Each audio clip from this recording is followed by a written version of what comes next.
How do you get better at mobile photography? Like this, shooting photos daily. Let's go.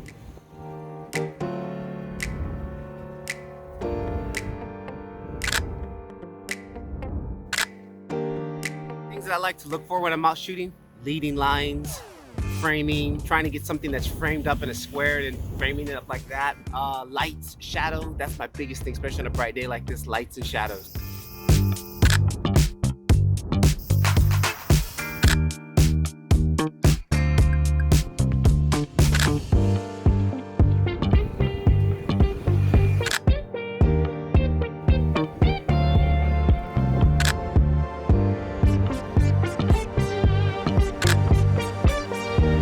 Another interesting thing is looking for odd number things of 3, stuff like that.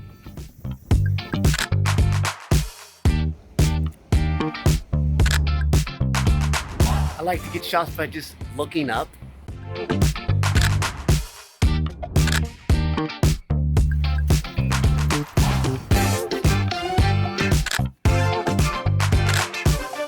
If you enjoyed this video, you might like this one here where I'm also out in the street just taking some photos, again, practicing mobile photography. That's the only way you'll get better.